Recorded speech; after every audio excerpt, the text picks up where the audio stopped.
Everyone is ready for Thanksgiving and got their turkey bought and all the stuffing and all the things to go with it. I know I'm looking forward to being off a few days, so I'm sure anybody that's working in schools is ready to be off. We'll give them just a couple minutes before. If anybody has any questions they want to ask prior to, you can unmute, and now would be a perfect time to do that before we get started.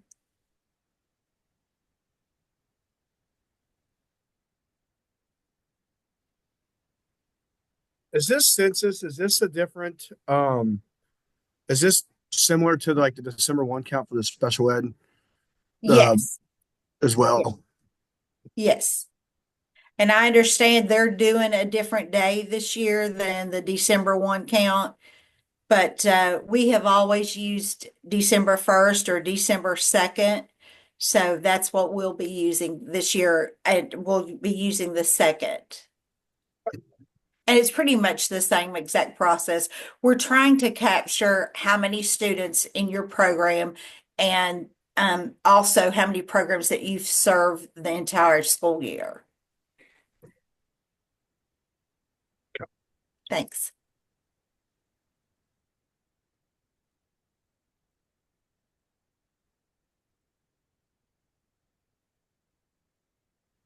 Hey, I see we've got 24 on here. If you have any questions as we go along, please unmute.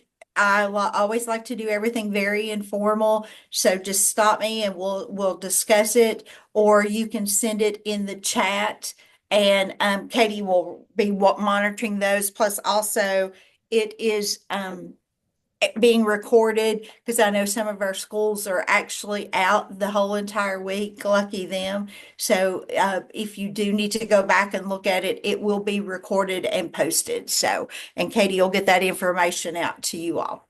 Okay, so you should have the document, instructions for completing the 2024 annual census survey. And basically, what we're going to do, we're just going to read through that. I typically don't read through information, but with this, I think it's just easier to go through step by step, talk about what each number is required, or each field that is required. And then that way, if you have any questions, we can go through that. So the way that you'll access the survey is actually on the instructions. It's in that very first line. To complete the survey, click on the following link. That will take you to the 2024 KECSAC Census Survey. Each question needs to be answered. It's required before you can move on to the next question.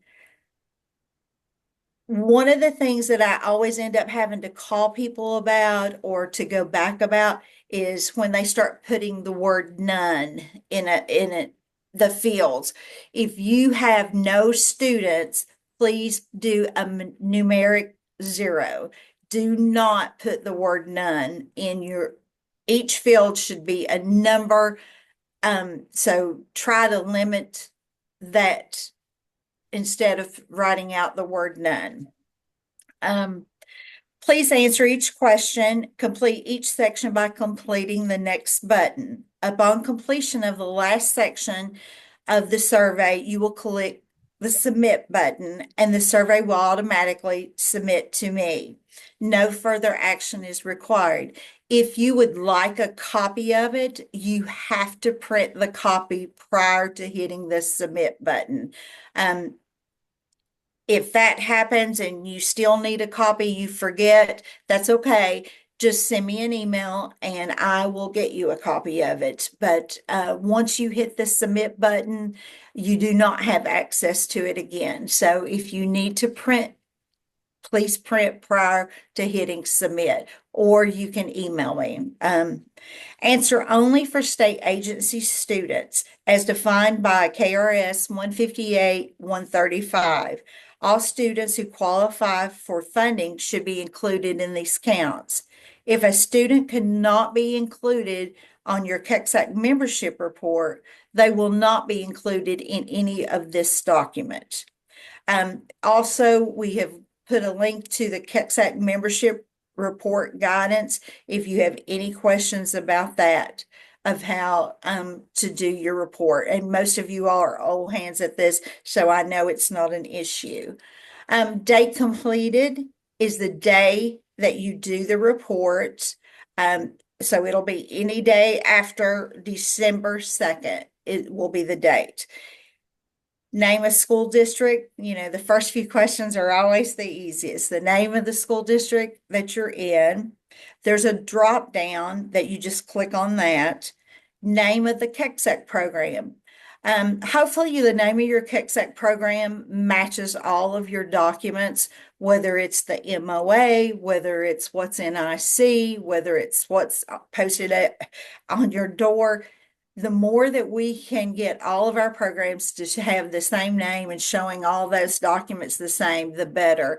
And if you have any questions about that, please shoot me an email and we can discuss. But it would be great if the name of your program is in the directory, IC, everything the same exact way. A contact name, whoever you want me to follow up with if I have any questions about the census survey. Some people, the administrator does the survey. Some people let someone there in their office do the survey. So whoever you want me to follow up with about questions should be the contact name. Your email address, so that way I'll have your school address, because here at KECSAC we do not have global like I had at KDE, and I terribly missed that. Your rated capacity. Your rated capacity should be whatever DCBS or the Department of Juvenile Justice has listed you as. A lot of our day treatments are like 30 or 45. So that's your rated capacity that goes there. Average length of stay. Enter the average number of days the students are enrolled in the program. This should include the average of all calendar days, including instructional days, weekends, and non-instructional. And we go through and we give you an example of if a student enrolls in August 1st and is there to August 12th, their enrollment would be 12 days. If student B enrolls in January 3rd and leaves the program on January 10th, their enrollment would be 8 days. So 12 plus 8 is 20. To get our average, we divide by 2, so the average would be 10 days. One of the other things I will caution you about is like when Peggy and Angie comes out to do your monitoring visit, all of this should tie together. If you tell them your average day length of stay is 10 days or 100 days, then that's what should be also be on your census report, or vice versa. If that's what's on your census report, that's what you should be telling Peggy and Angie is your average length of stay. So think about that, how all of this information ties together when you're giving out your average length of stay. I have a question. Uh-huh. Okay, on the rated capacity, where do I find that? Okay. How do I know that? We have it listed in your school in the directory that we send out. Okay. So the KECSAC directory book has it? Yes, we'll have your rated capacity, Okay. but you should also be able to get that from whether you're with DCBS or with DJJ. Thank you. Oh, you're very welcome. Thank you. Any other questions? Yeah, Go ahead. thank you. On the average length of stay, do we just, I mean, we don't really know a deadline for our kids in like DCBS. Like our number could be skewed. Like we've got kids that have been there almost 3 years, and we've got kids that it just came to us 3 weeks ago with not an end in sight right now. And you'll have some outliers. Some programs will, like you said, you may have a kid that's there 3 days, but that's not really typical of that. So your number is going to be skewed because of that. but what we're trying to get, and I always like to explain that to people, what we're trying to get is just a true reflection of what is happening at your program. So if the majority of your students, are coming in and staying 30 days, as you calculate it, you might want to take out the outlayer that's there for 3 years and calculate it that way. So can it be a general, like, 9 to 12 months kind No, of I do statement? Like, not want 9 to 12 months on the report. I mean, because that's what they tell them. Like, we as a school, we don't have any say in how long they stay.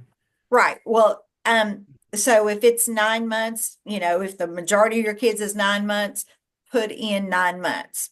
Okay. Because what I have to do, I have to go back and change it Right. because Okay. I'm totaling up everybody's report and I'm trying to get, the average length of stay, whether it's 27 days or 150 days. Right. Okay. So I have to have a number to work with. So, Okay. okay, Thank you. thank you. And someone else had a I had a question, question. please. In the past, when we have had kids that attend off, like they go to school off, they don't go to our school, but they live on campus in our facilities. In the past, we have counted those on by adding them to the bottom of our membership report. I just don't know if that's still, are we still doing that? Is that still something I should be doing? So if you have a state agency student and it's been classified as a state agency student, and if they're not in, the only ones that shouldn't be in IC are the students that have already graduated. So if the students that have already graduated, Well, we then have students that live on campus and are identified as state agency children in DCBS custody, but we send them off campus to regular district schools. There's a handful of kids in that position. So they're not on our enrollments because they're not going to my school, but they are state agency children that live on a state agency campus. you should still have that student filled out on the membership, and that's where we pull the numbers from. So add them to the membership, like go in and manually add them? Yes, every student that's a state agency kid, you should have a KECSAC tab filled out on them. Okay. Okay. And we can talk about specifics of that if you'll shoot me an email. It always has been confusing in the past because I know most state agencies across the state don't have that going on. It might be unique to only a couple of us, and it's always been a little confusing. Yeah. Because like several of our programs are group homes, and like here in Frankfurt, there's a group home and they come to the academy here. She still fills out a KECSAC tab because she's educating them. And so if you're a group home and you're sending them out to the A1 school, there's still a KECSAC kid for you. And that's how you're funding. Like, it'll show up that your program has 10 kids. That's the only way we know your program has 10 kids. And that's how you get your KECSAC funding. Okay. So Sherry, can you hear me? Yes. Just going back to Brad's comment, do we only count kids that are in the fiscal year, correct? So in one section of the report, we're just doing just like your special ed report, your December 1 count.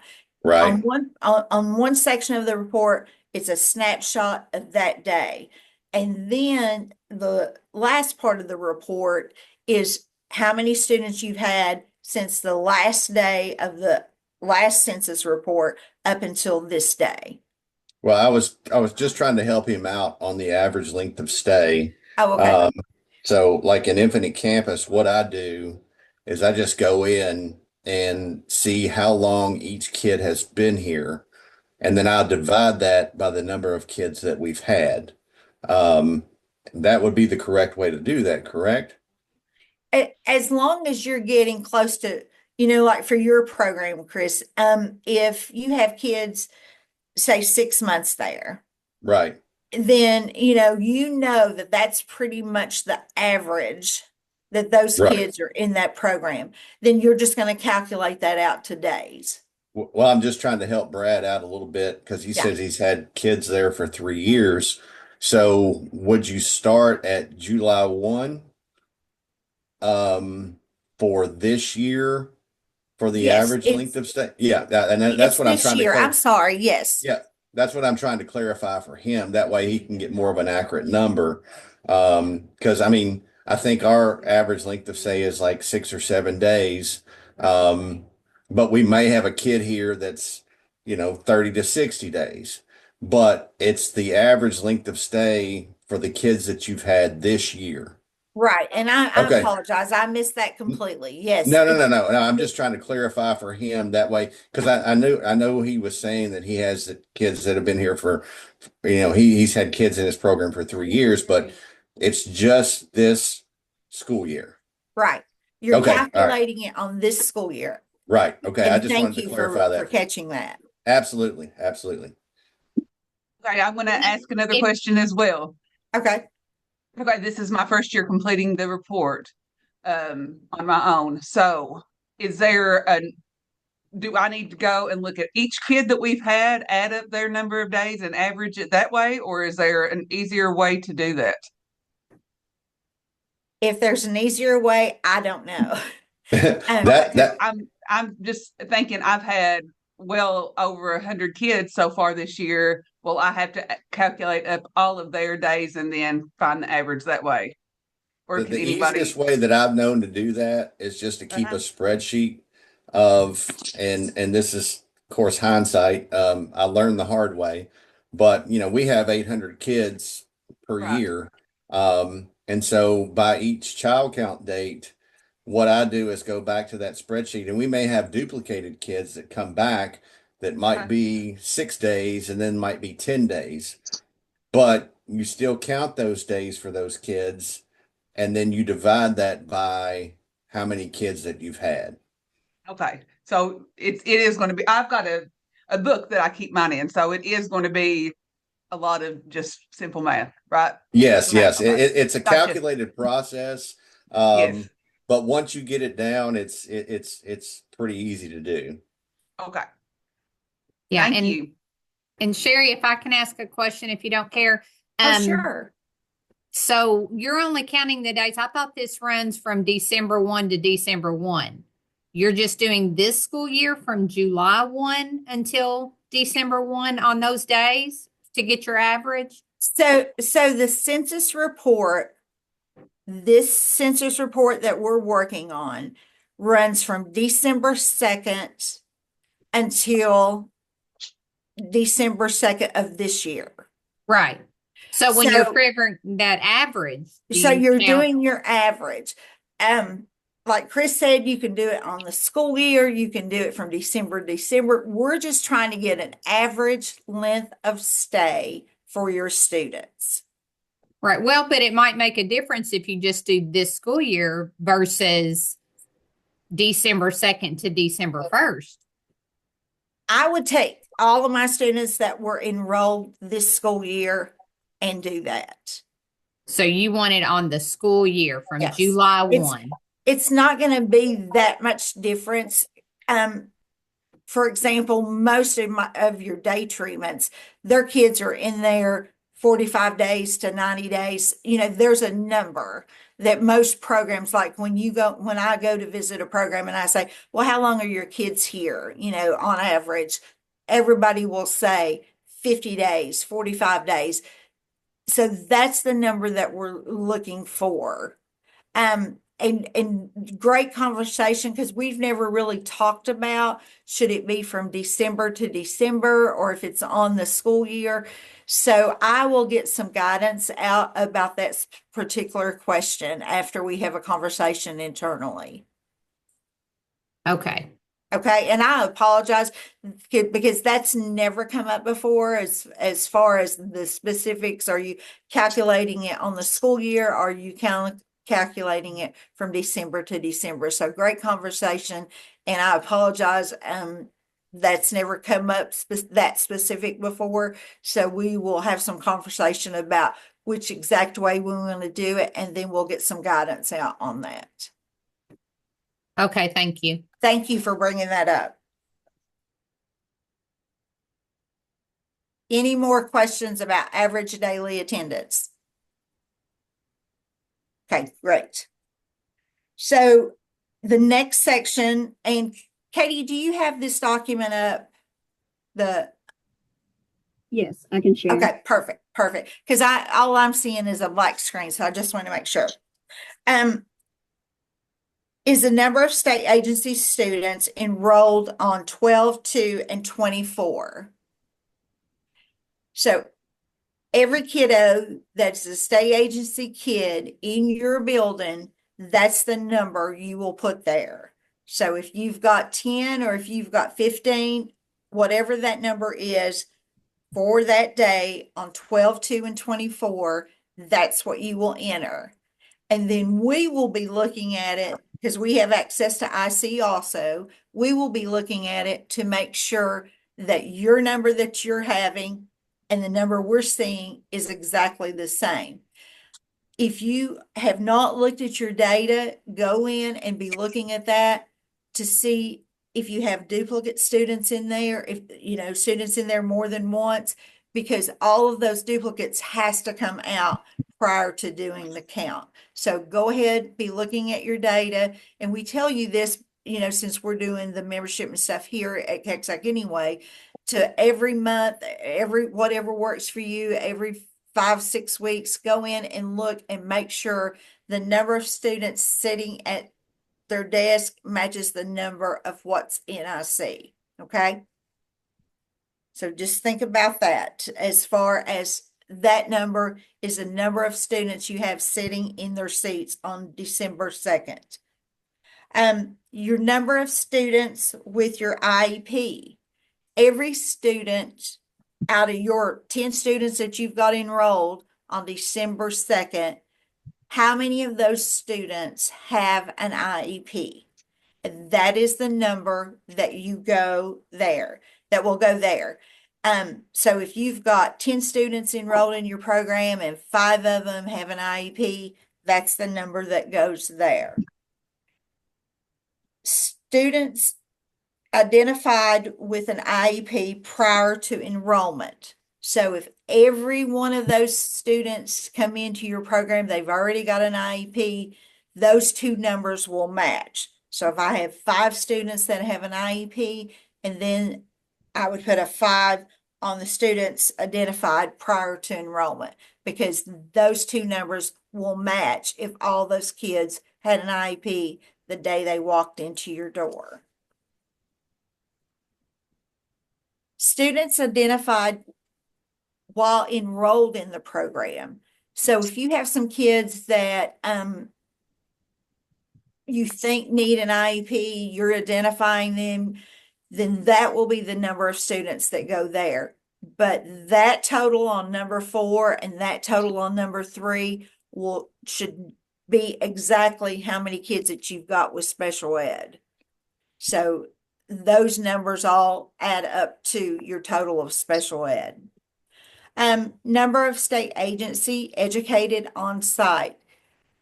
It was like the conversation we was having earlier. If you educate all your students on site, then your 10 kids would show up in this question. If you have 2 kids that go to the A1 school, then you would have 8 and 2, not 10. You would have 8 students I educate on site and 2 students that are going to their A1 school. Does anybody have any questions about that? Because sometimes those numbers are confusing when we start getting all the reports in.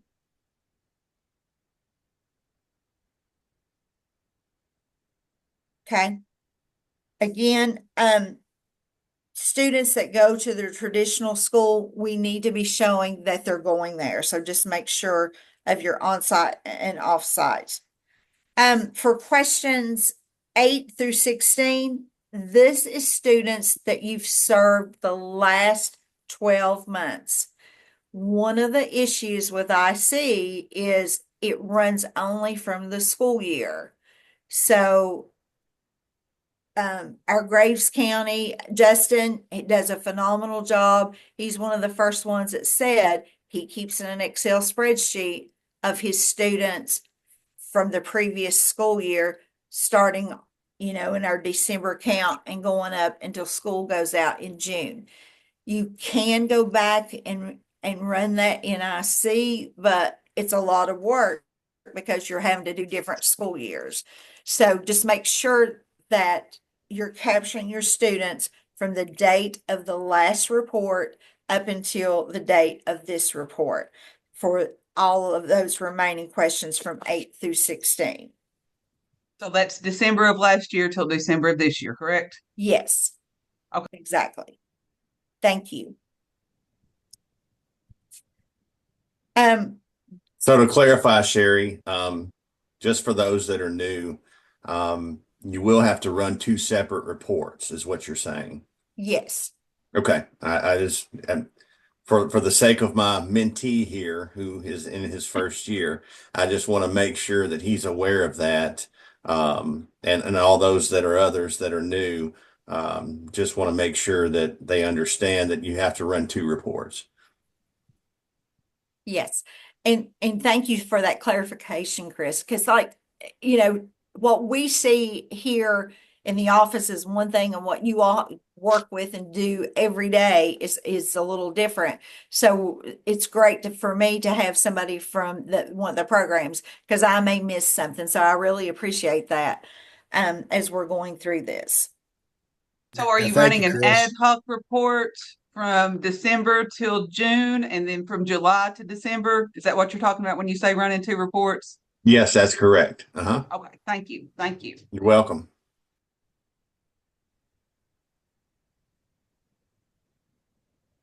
And there's a little note under there that says, do not count duplicate enrollments of the same students, only count individual students. And it gives you an example.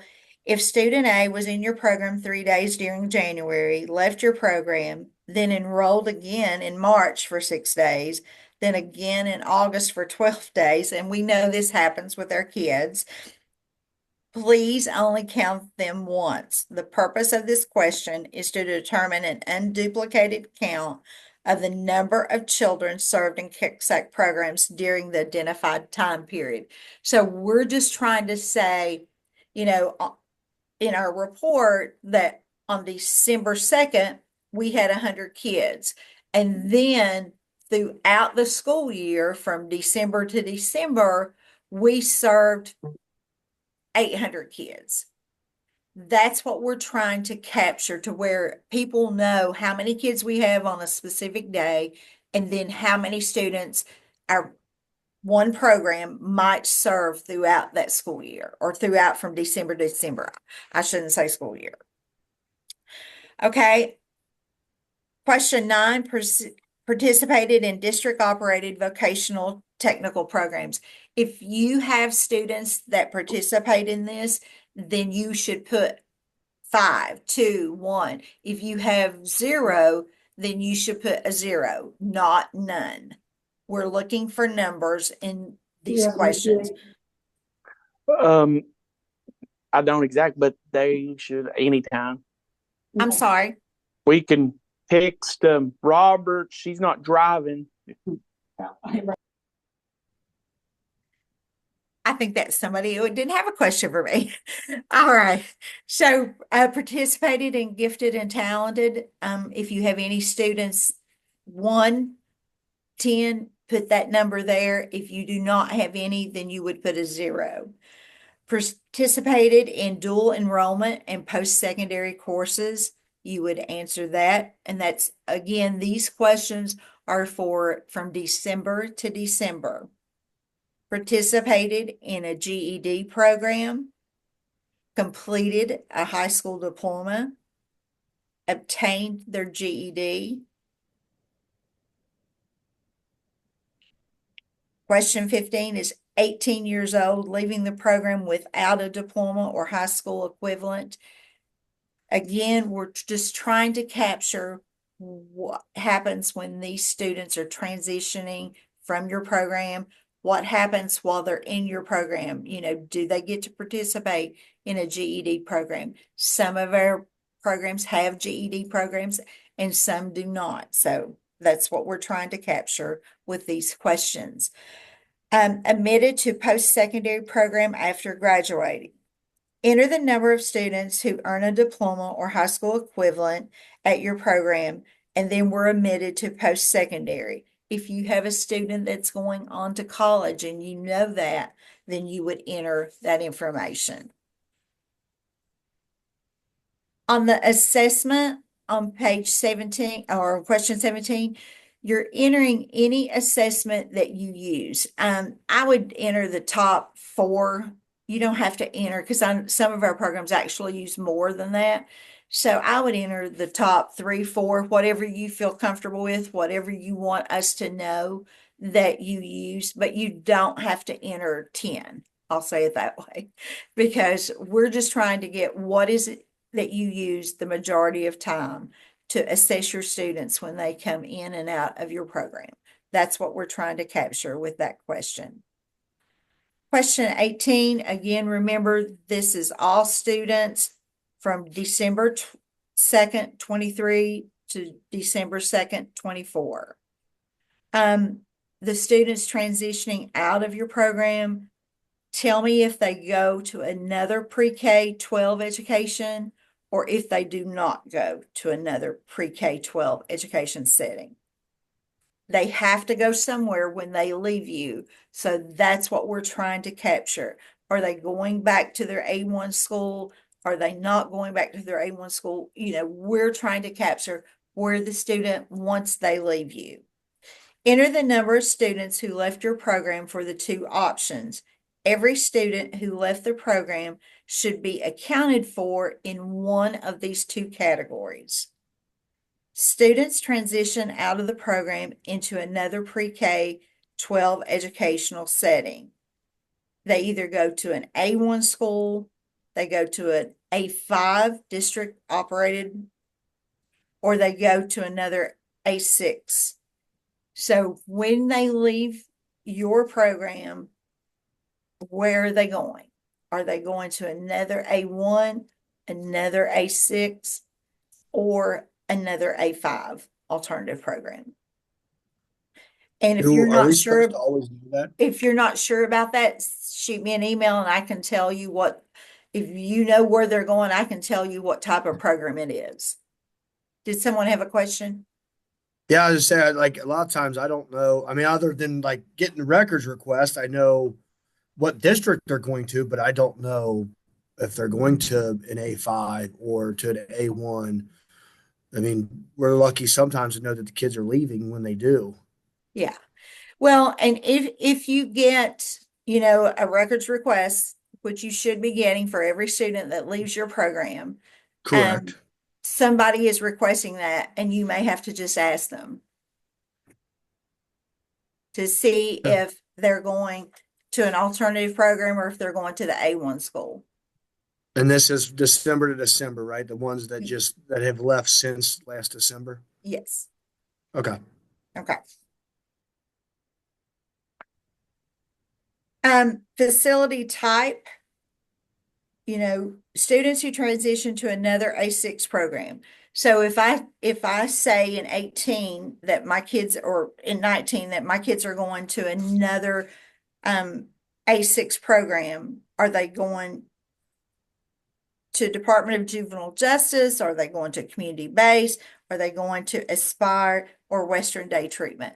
Again, trying to capture where this student is at when they leave your program. You may be a DCBS program and your kids move to a juvenile justice, or you may be juvenile justice and they still move to another juvenile justice. So we're just trying to capture where these students are going. Just come down when you're done. Are going when they leave your program. Questions 21, when students in your program, where do they come from? That's the other side of it. Where did the student come from? Did they come from an A1 school? Did they come from another alternative program? Some of these you may, like the gentleman said earlier, you may or may not know, but we're just trying to capture as much as possible where these kids are moving in and out of our programs. And I know we have lots of movement So sometimes that's very difficult with all kids, but we're just trying to capture as many as we can of where these kids are going in and out of our programs, where they're going to and where they're coming from.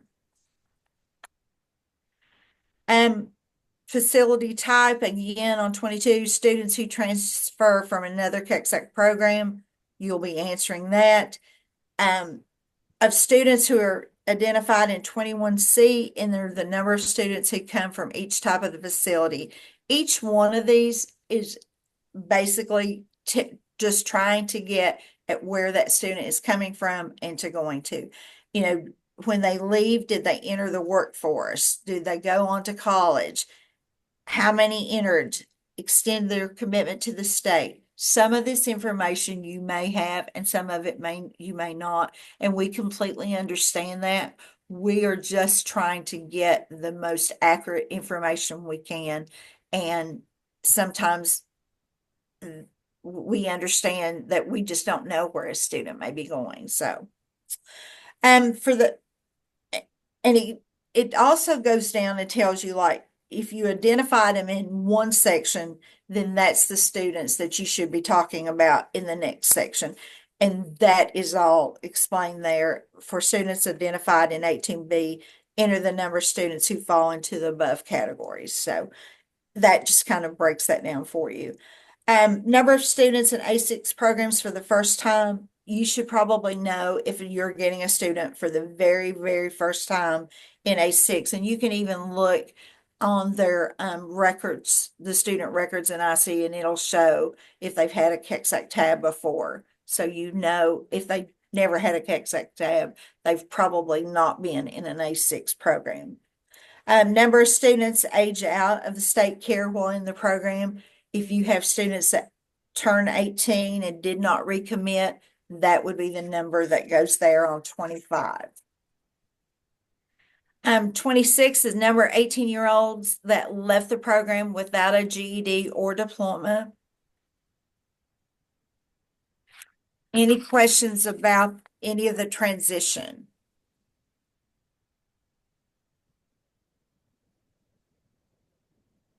Again, just a reminder, make sure if you have students that graduate while they're in your program and they're no longer in IC, you will have to email me their information, because there's no place that we can capture if they have already received, if they've dropped out of IC.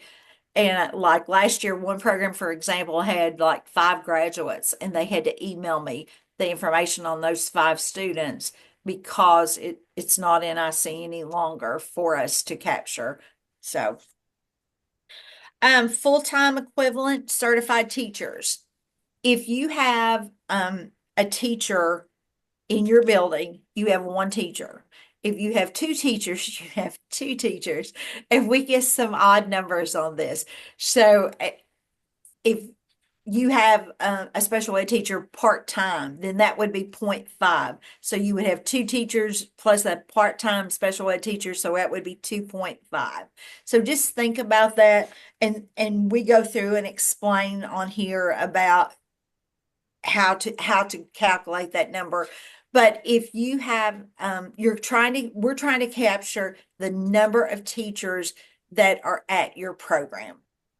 So sometimes schools have somebody for a half a day, somebody have, for just a fourth of a day. Just let us know how many teachers you have is what we're trying to capture. On 28, if all the teachers that you have special ed certification, then you've told me you've got 5 teachers, then you should have 5 for the special ed. We're trying to capture how many teachers that's there in your building have their special ed certification. 29 is about emergency certifications. We want to know if you have teachers that have emergency certification. So that would be the number that goes in there. So if I've got 5 teachers and one of them has emergency certification, I would put a 1 there. We are so pleasantly surprised that we have so many teachers that are nationally board certified. If you have teachers that are nationally board certified, please let us know that, because we like to tell everybody our alternative programs are a great place to work. We have so many national board certified teachers. So that's why we try to capture that on that. Also, we want to know how many teachers that are minorities in our program. That would be what you would put in number 31. Administrators, we have administrators that are over 2 programs. So they should be, if they're filling out 2 surveys, they would put 0.5 on each survey. Not a 1 in each one, because then that way we're getting overcount on how many administrators we have. So if you are a full-time administrator at your program, you would put a 1. If you're over 2 programs and you're filling out 2 of these surveys, you would put 0.5 in each one. And some of our programs have 3 or 4, our larger programs have 3 or 4 administrators that are full-time at that program. So they would put the 3 or 4, whatever it is that they have. Any questions about that? Great. Teaching assistants. Teaching assistants are defined as paraprofessionals employed by the school district who provide support in the classroom. So if you are someone that has 2 in a classroom, 3 in a classroom, or 1 in a classroom, that's what we're trying to capture there. Other educational support staff, please include any additional school district employees who provide educational support in the KECSAC program. These may be included but not limited to curriculum coaches, guidance counselors, transition coordinators. You know, when we're looking at 171 districts for how things are, everything's always a little bit different. So if you have other educational support staff, then you would put those numbers in that category. Any other questions, any other comments, anything that I need to go back through or?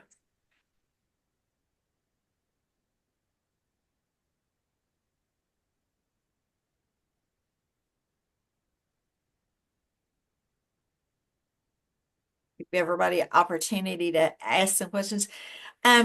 We're finishing a few minutes early because I talk really, really fast. A lot of it is kind of explanatory, but we just feel like that it's important for us to go through this with you all to try to get more accurate numbers. Every year, I always say it looks better and better. So I really appreciate all that you all do. I know it's a lot of hard work, and I try never to give our programs additional work to do, because I know it's very, very hard, and everybody wants a different report and everybody wants different information. So hopefully we have streamlined this till it's not too hard. Anytime after the 2nd, you can start sending me this information. I will be contacting you if I have any questions. It'll probably be after the holidays that I start looking at them, and I'll just shoot you an email, whoever the contact is on there. Oh, and I did want to mention too, school number is not your phone number. It's a 3-digit code. If you don't know your school number, just leave it off. But it's not your phone number. It's a 3-digit code. Every program, every school that's NIC has a code, and it's a 3-digit number. And if you don't know it, that's okay. Because I can get it, but it's not your phone number. That was one of the other categories that seems to have lots of extra stuff in it when we start looking at the data. Okay. If you look in the chat, somebody posted that. Thank you for that. The open house as well. That's much appreciated. You are very, very welcome. We try to be of service for all of you all, and anytime you have any questions, please shoot us an email, give us a phone call, and again, I appreciate all of you all and the hard work that you do, and have a happy Thanksgiving. if we don't have any more questions. I will just say as a housekeeping thing, I'm going to post a link to the KECSAC live evaluation.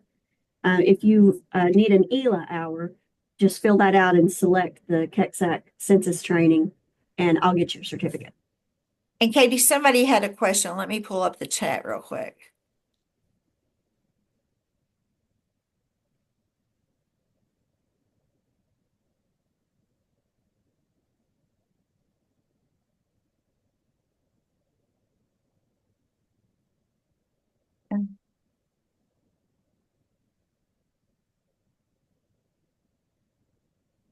So it was on the administrator 32. I have an administrator that is a teacher as well. Do I count them? So if they are a teacher and an administrator, then they're splitting their duties. It would be 0.5 in each one, if that's how they're splitting their duties.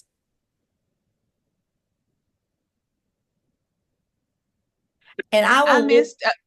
I Go missed ahead. the whole thing about ELA hours. I put in the chat that I needed them. What did you all say to do it if you needed those hours?